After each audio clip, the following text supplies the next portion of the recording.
People talk about marriage like it's romance.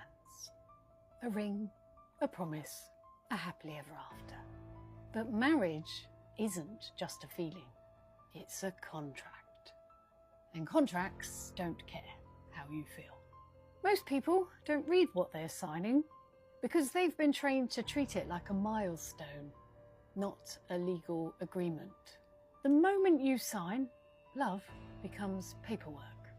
Assets, debts, property, obligations. And suddenly, what was private is now regulated. Ask yourself honestly, if two people trust each other, why involve a third party with authority over both? Because the moment it formalises, it stops being just about love. It becomes leverage. And when it goes wrong, it's not just heartbreak. It's someone else deciding what you owe. I'm not saying don't get married. I'm saying if you're going to do it conscious. Because love is one thing, a contract is another. And a lot of people learn that too late. You see, when we tell you people about the institution of marriage and we are pointing out how historically, culturally, systemically, fundamentally, that institution has been set up against women and only for the benefit of men. You people say we are better. You people say, oh, we are single, nobody has picked us, that's why we are doing this. We are trying to, get young women to join in our misery. But there's a video of a Nigerian pastor circulating now where he's bragging, talking with so much joy and excitement about how he killed his wife's dreams. When he first met her, she wanted to be a medical doctor. She was so obsessed. All she wanted to be was a medical doctor. All her passwords included doctor. She was already reading a course in something biology, and then after that she was going to top up and then become a medical doctor. When he met her, he stopped her from going to pursue medicine. And then she said, okay, if you won't let me become a doctor, let me just go do my master's abroad. He killed that dream too. And he insisted she stayed in Nigeria with him, that she was going nowhere. He's bragging about it, laughing joyfully. But you see, it's good because he includes a session where he's saying, whatever dreams you want to achieve, especially for women, you women, achieve it all. Whatever it is you want to do for yourself, do it before you get that, before you enter into marriage, because that institution has been set up for men. You think if it was the man that wanted to become a medical doctor, you think something will stop him? You think you need permission from his wife? She's given up everything. She knows her entire support system in Nigeria, enjoying him and following him wherever he needs to go for his dreams. Let's be honest. If he was the one that wanted to become whatever it is, pursue his masters, you think the woman has a choice? No. I tell people this, when I was young, in my neighborhood, sometimes when people are going to get married within the neighborhood or within the community, you hear of it. Other times you don't hear of it. One of the easiest ways I could tell a man I knew in the neighborhood had recently gotten married, let's say within 3 months, 4 months, has recently gotten married, is how good the man suddenly looks. He begins to start dressing well. He's wearing nice shirts, African print shirts, kaftan, his shoes, his trousers. He's gained a decent amount of weight. He looks healthy. He's no longer skinny with his bones. He's healthy because why? He's eating good. He's sleeping good. He has somebody taking care of all the nitty-gritties that he requires to now pursue his career and his dreams. Men start looking good immediately they get married. The opposite was for women. One way I could tell a woman in my neighborhood has recently gotten married is how suddenly she stops taking care of herself, or she no longer has time for herself. It's the visible physical changes from stress and from not prioritizing somebody else's needs. You see, when women get married, they immediately assume the role of a mother. They don't have to have babies of their own, and they don't have to go through pregnancy and childbirth to assume the role of a mother. When women marry, they become mothers. You see, and then the self-neglect starts. When we are talking about the institution of marriage, we don't hate you. I would love for you to prosper. I would love for you to be in love and have a great support partner and have a marriage that actually enhances your life. But if you people don't pay attention to the research and what the research shows from sociology, from psychology, from divorce lawyers, marriage fundamentally is an institution, women, that has been set up against your progress. That's why there are women who prioritize marrying into money so they can have help and assistance here and there. I won't prescribe that to you because it also comes with its own things. But if you're a woman and you have dreams and goals, focus on that and prioritize that, and make sure that who you select as a partner is somebody that understands that you're an individual before you're a wife. You're an individual before you're a mother. Okay, there are so many women, African women, walking in resentment, sitting in resentment, because for the past 5 years, 6 years that they got married, their lives have just been put on hold. And the man, his dreams are going on. He's pursuing everything he needs and wants.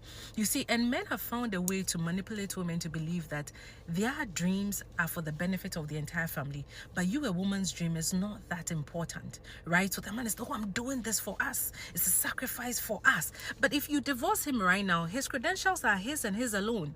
His fame is his and his alone. His professional experience is his and his alone. You cannot work with that man's credentials. Stop letting these men trick you into believing that what he's doing is for your benefit. And this is why so many women find it so hard to divorce in Africa, because they've given up so much of themselves and their lives to this institution with nothing to show for it.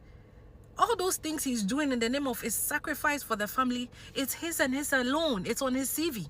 In sociological research and in feminist sociological research, there's something called glass ceilings, which is what feminist researchers saw as something, these invisible barriers that block women from succeeding in life, that stunts women's growth and their potential, that limits or curbs or kills it.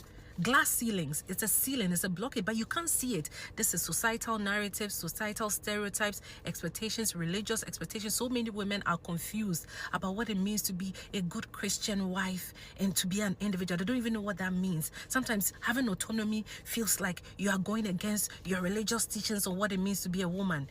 These are parts of the glass ceilings. Because why is it that this pastor is bragging about how he killed his wife's dreams, but if it's his dreams, he does not need permission from anybody?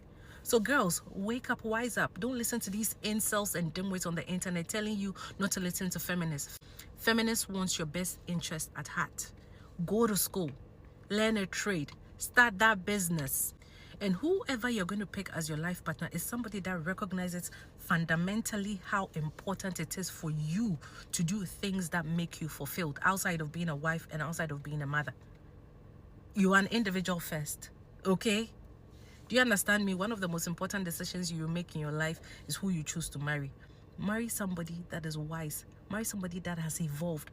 Marry somebody that understands that this institution fundamentally and historically is an institution that hasn't served women in their best interest, and is somebody that should also be willing to make sacrifices for your own personal and individual growth. Because outside of that marriage, you are still a human being. Do you understand me? Okay.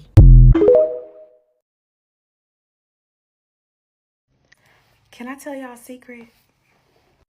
Being married is harder than I ever imagined. No, but for real, I see a lot of people on here when they talk about marriage, they go like, oh, it's so wonderful, or I can't wait to see my husband, my man, my man, my man, my man. And I'm just going to go ahead and give y'all a realistic point of view for me. Okay, this don't mean this is everybody, and I'm not saying those girls are lying. But baby, when I tell you marriage tests you, it tests you like nothing else, okay? I have been tested, tried through fire. And my husband is an amazing man. He's an amazing person.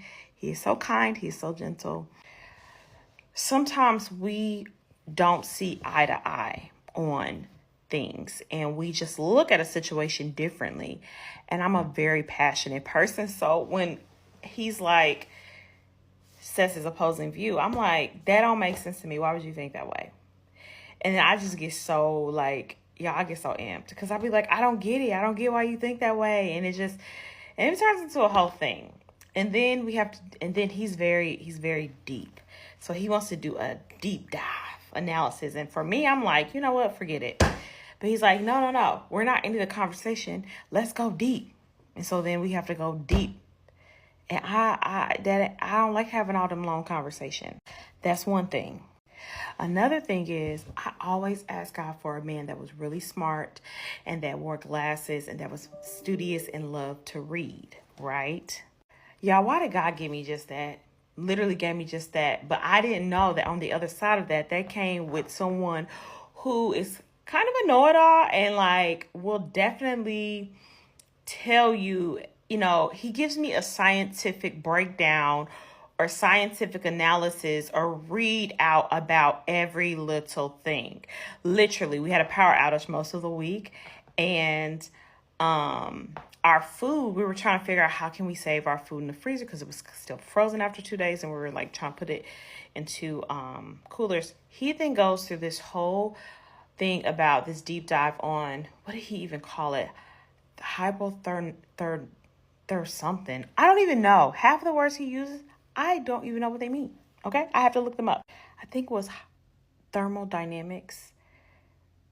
And y'all, I am not slow. I'm very smart, okay? But that's a whole nother thing. But I asked for that. God gave me what I asked for. So obviously, I guess I can handle it. But I got to dig deep to find the strength to handle it.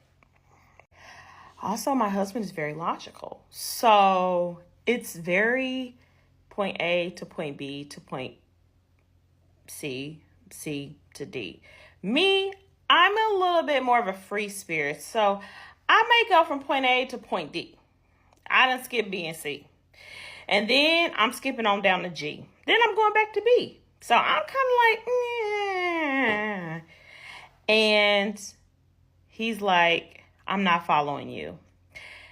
And I'm like, why aren't you following me? So even in our couples therapy, our couples therapist was like, I think you should get tested for ADHD, just to see. Because, that's probably why you kind of can think about all these different things at one time and go through them pretty quickly, where he's very linear, okay? This is not something I prepare for or plan for marriage that we would be. I mean, even when we were dating, this kind of stuff came up, but it was like, it wasn't even, I won't even say it's different, because it wasn't different. It was just, it felt more manageable. And it's not that it's not manageable now, but it's just a layer of something that you have to work through. So when people talk about marriage being hard, I assume they're talking about these same type of things that I'm talking about. I'm not sure. Food, how we like split up stuff, do household chores, how we do like things like that. We click on, we get, but it's just it's like certain topics we'll talk about. Like we'll watch a video on the internet. I'll be like, no, she wrong or he wrong. He'd be like, no, I don't think so. I think the other person's wrong. We're like. And we go into this huge debate, and it's like, but then the problem is, it seems fun, but then it starts translating over into like a conversation. We start relating it to our current life, and then I begin so crunk and so passionate about it, it just becomes a whole thing. And it's just hard because I'm just like, why he don't see it the way I see it? Why he don't see it the way I see it? I just be struggling. That's the part that's hard. When they say the things in dating, they only magnify marriage, that is true. But I'm not saying it from a super negative perspective, because it's not anything that's just so bad you can't work through. It's obviously something that can be worked through, but it's just still like, I don't know. I think when I thought when I got married, it was going to be more like, we are aligned on everything. Like we just see everything the same. I don't know why I thought that. It's not a fairy tale, guys. It's not a fairy tale. Iron sharpens iron for real. And I'm being sharpened. At the age of 54 and 2 divorces later, let me give you the marriage advice I wish that I had listened to. Love is not enough. Marry for character, not just chemistry. You're not just marrying them. You're marrying their habits, their debt, and their family drama. Marriage will never fix loneliness. The wrong person will make it worse. You can't marry potential. You're not a life coach. You're a spouse. Being alone is way better than wishing you were. The right person will make you feel safe. The wrong one will make you feel small. We'll figure it out is not a financial plan. Some people don't want love. They want control. Learn the difference. You should be excited to marry them, not just relieved that they finally committed. Be prepared to marry the whole family. Period. Hope that helps. I'm going to be 100% honest with y'all, all right? I love my husband. Like, I love that man to death. I love our relationship. I love what we have built together. I love being his wife. But if anything were to ever happen where we weren't together anymore, I will definitely not do this marriage shit again. I don't think people really understand the effort that goes into having a successful marriage. This shit is not easy. Do not believe that fairy tale shit that you see on TV. Just because you love each other does not mean your marriage is going to work. Love is not enough. It takes patience, understanding, it takes compassion, it takes consideration, it takes forgiveness, it takes selflessness.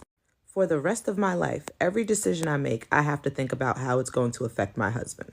If you are not willing to have that level of consideration, do not get married. Now, me and my husband have been together for 13 years, married for 11. He knows me better than anyone else on this planet, and vice versa. We're at a point where most of our communication is nonverbal. With all that being said, there's still times where he'll do something and I'm like, this motherfucker don't know me at all.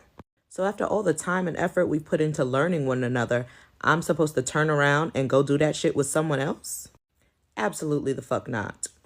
I'd much rather be single at that point. I do not understand how people have energy to do that shit a second time.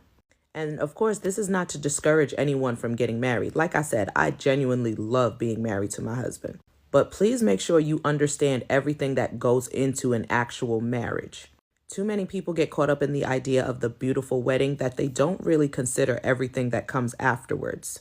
Make sure you guys are having the difficult conversations beforehand. Make sure you know their stance on issues that you feel passionate about. I think part of the reason the divorce rate is so high right now is because people don't want to put in the work. They see couples on TV and social media and expect shit to be like that, when in actuality, you don't know what these people are going through behind closed doors. Real marriage is not all sunshine and rainbows, so if that's what you are looking for, do not get married. Hey guys, this is your girl, Her Excellency. If you're coming across this channel for the first time, please do subscribe. Give this video a thumbs up, a like, comment, and share. And if you're a returning subscriber, you're the VIP. Thank you for stopping by. Okay. My disclaimer: this channel is strictly for educational purposes. Please don't go about searching for the people that I talk about in my video. Don't send them hate speech, threat, or violence. This channel does not support such. Okay, we're talking about marriage. What is marriage? What binds people together? If you're going into marriage, what should you look out for? Okay, I've been married for say 10 years. Okay, 20th of August will make it 10 years in marriage. From my personal experience, I will tell you that marriage is not what we thought it was. Marriage is hard work. You need to put in the work, you need to put in effort. And as they always say, love is not enough. Love cannot carry you through marriage. You have to be selfless to be able to stay in marriage. You have to keep your feelings aside and take hard decisions, things that ordinarily you would not do. You consider the next person. You consider, if there are kids in the marriage, you consider your kids before you take any step. And for women, I think their presence is, you can't negotiate it. You have to be there. You have to be present. There are some things that you need to do personally, but you cannot do as a mother because you're considering your kids.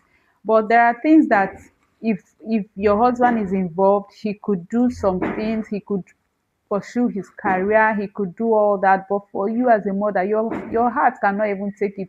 You want to always be there for your kids, and make sure that they are fine. So your personal goal, you let go of your personal goals. You want to concentrate on having them fine, doing whatever you need to be done. So before you consider going into marriage, you should think this through. If you're a selfish person, you cannot stay married. You have to be selfless, you have to be patient, you have to be forgiving.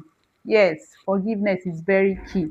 If you're not forgiving, the marriage will not work because your spouse will annoy you. They will do things that you won't even believe they could do to you. But yes, I'm telling you, they will. But you have to be forgiving. People argue that marriage does not really benefit women. It's dicey though. But Marriage will take your time. Marriage is hard work. You need to put in the work. It's not a child's play. It's something that is difficult. And it's not, neither is it a bed of roses. If you whatever you put is what you get. You know, if you think you can't stand it, they say if you cannot go to the fire, don't go close to the kitchen. So marriage is something you need to think through. It's something that I'll tell you, it's not easy. It is not easy. So before going through marriage, before signing the papers, think it through if it's something you can do. Okay, that's my take on that. What's your experience? If you're married, could you come to the section? Let's talk.